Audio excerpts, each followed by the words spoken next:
اپنی بیوی کو ماں، بہن یا بیٹی کہنے کی وجہ سے کب نکاح پہ فرق پڑتا ہے، بیوی حرام ہوتی ہے، اور کب نکاح پہ کوئی فرق نہیں پڑتا اور بیوی حرام نہیں ہوتی، یہ امپورٹنٹ شرعی مسئلہ ہم ڈسکس کر لیتے ہیں۔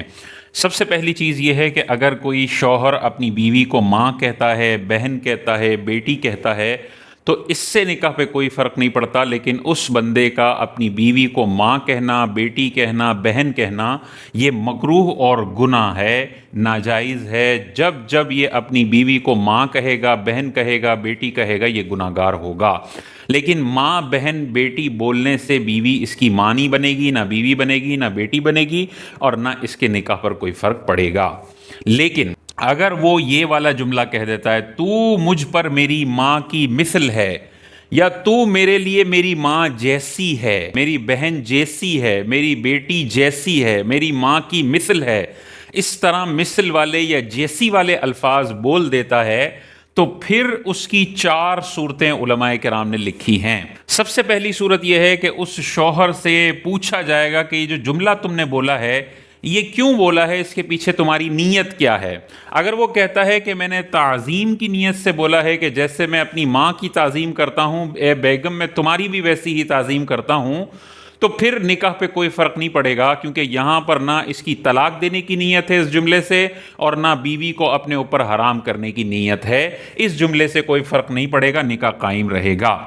دوسرا یہ ہے کہ وہ شوہر کہتا ہے کہ یہ جو میں نے جملہ بولا، تو مجھ پر میری ماں کی مثل ہے، تو میری ماں جیسی ہے، میری بیٹی جیسی ہے، میری بہن جیسی ہے تو مجھ پر،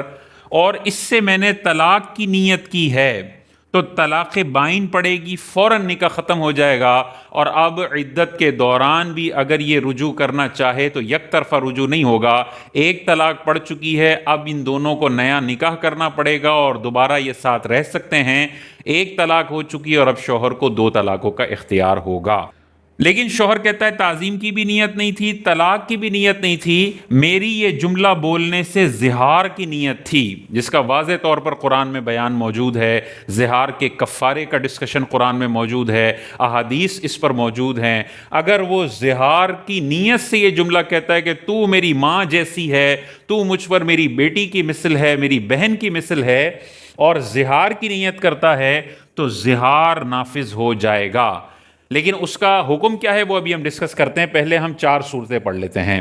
چوتھی صورت یہ ہے کہ شوہر کہتا ہے کہ میں نے یہ جملہ اس لیے بولا کہ جیسے ماں مجھ پر حرام ہے، میری بیٹی مجھ پر حرام ہے، میں نے بیوی کو غصے میں یہ جملہ اس لیے بولا کہ میں اس بیوی کو اپنے اوپر حرام کرنا چاہتا ہوں، یعنی اس سے تعلق کو حرام، ازدواجی تعلق کو حرام کرنا چاہ رہا ہوں، جیسے ماں کے ساتھ حرام ہے، بیٹی کے ساتھ حرام ہے۔ تو اگر حرام کی نیت سے یہ جملہ بولتا ہے، تو مجھ پر میری ماں کی مثل ہے، میری بیٹی میری بہن کی مثل ہے، تو بھی زہار نافذ ہو جائے گا۔ زہار نافذ ہو جائے گا کہ کیا مطلب ہے؟ زہار اگر نافذ ہو جائے تو یہ چند کام ہیں جو شوہر کے لیے بیوی کے ساتھ کرنا اب حرام ہو جائیں گے۔ پہلا کام یہ ہے کہ بیوی اب اس کے اوپر حرام ہو چکی ہے، ان دونوں کے درمیان ازدواجی تعلق ہونا اب حرام ہے۔ نکاح نہیں ٹوٹا، نکاح نہیں ختم ہوا، لیکن زہار کی وجہ سے بیوی اس پر حرام ہو گئی، جب تک زہار کا یہ کفارہ ادا نہ کر دے۔ تو ازدواجی تعلق نہیں کر سکتا، شہوت کے ساتھ اپنی بیوی کو ٹچ نہیں کر سکتا، بغیر شہوت کے کر سکتا ہے۔ اسی طرح شہوت کے ساتھ بوسہ وغیرہ والے معاملات، جو بھی شہوت والے ازدواجی تعلق سے پہلے والے معاملات ہوتے ہیں، دواعی جماع، وہ بھی اس کے لیے کرنا مکمل طور پر اب حرام ہو جائے گا۔ اسی طرح بیوی کی شرم گاہ کو دیکھنا، یہ بھی اس کے لیے حرام ہے۔ تو یہ کچھ کام ہیں جو زہار نافذ ہونے کی وجہ سے شوہر پر حرام ہو جاتے ہیں، لیکن یہ ہمیشہ حرام نہیں رہیں گے۔ جب تک یہ کفارہ زہار کا نہ دے دے تب تک بیوی اس پر حرام رہے گی۔ زہار کا کفارہ کیا ہے؟ قرآن مجید میں واضح طور پر آ گیا، زہار کا کفارہ ہے 1 غلام آزاد کرنا۔ غلاموں کا دور اب ختم ہو گیا، یہ آپشن اب ہمارے پاس نہیں ہے۔ آگے اللہ تعالیٰ نے ارشاد فرمایا کہ غلام نہیں ہے تو پھر تم نے لگاتار 2 ماہ کے روزے رکھنے ہیں۔ 2 ماہ کے روزے لگاتار رکھنے ہیں، ان روزوں کے درمیان بیوی سے تعلق قائم نہیں ہونا چاہیے، ان روزوں کے درمیان رمضان کے فرض روزے اگر یہ مقیم ہے تو وہ نہیں آنے چاہیے، ان 2 مہینوں کے روزوں کے درمیان عید الفطر کا دن نہیں آنا چاہیے کیونکہ اس دن تو روزہ منع ہے، اور ان روزوں کے درمیان عید الاضحیٰ کے 4 روزے بھی نہیں آنے چاہیے، کیونکہ یہ قرآن مجید میں واضح طور پر ہے کہ یہ 2 مہینے کے روزے لگاتار رکھنے، ان میں گیپ نہیں آنا چاہیے، گیپ آیا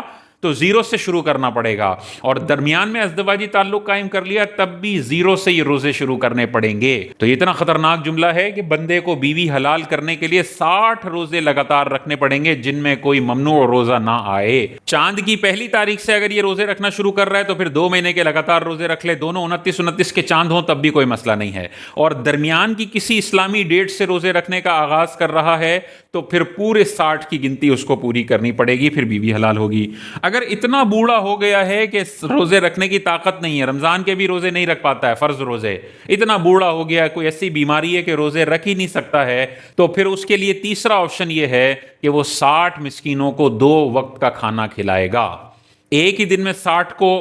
کھانا کھلا دے 2 وقت کا، یا 60 کو صدقہ فطر کی الگ الگ رقم دے دے تو بھی کفارہ ادا ہو جائے گا۔ ایک ہی بندے کو 60 الگ الگ دنوں میں کھانا کھلا دے 2 وقت کا، یا 60 الگ الگ دنوں میں صدقہ فطر کے پیسے دے دے تب بھی ادا ہو جائے گا۔ لیکن ایک ہی بندے کو ایک ہی دن میں 60 لوگوں کے پیسے دے دیے تو ایک ادا ہوگا، باقی 59 ادا نہیں ہوگے، کیونکہ 60 مرتبہ پیٹ کو 2 وقت کا بھرنا ہے۔ ایک ہی بندے کو سارے دے دیے تو وہ ایک ادا ہوگا، باقی 59 ابھی بھی ادا کرنے پڑیں گے۔ ہم جیسے نوجوان ہیں 40 50 60 کے جو رمضان کے 30 دن کے روزے آرام سے رکھتے ہیں، کوئی بڑا مسئلہ نہیں ہے، ان کو یہ تھرڈ آپشن اویلیبل نہیں ہے، ان کو پھر 60 لگاتار روزے رکھنے پڑیں گے اگر زہار نافذ ہو گیا تو یہ بڑے خطرناک جملے ہوتے ہیں، بیوی کو ماں بہن بیٹی کہنے سے گریز کرنا چاہیے، اور یہ مثل والے جملے کہ تو میری ماں جیسی ہے، تو میری بہن جیسی ہے، تو میری بیٹی جیسی ہے، تو مجھ پر میری ماں کی طرح ہے، یہ بہت خطرناک جملہ ہے، اور پھر یہ خطرناک معاملات ہیں۔ اگر وہ کفارہ نہیں دینا چاہتا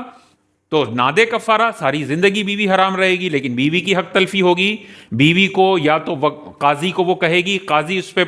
فورس کرے گا کہ یا تو تم کفارہ دے کر بیوی سے ازدواجی تعلق قائم کرو، اور اگر کفارہ نہیں دے رہے تو پھر بیوی کو طلاق دو تاکہ یہ کسی اور سے نکاح کر کے اپنی ازدواجی ضرورتیں پوری کرے۔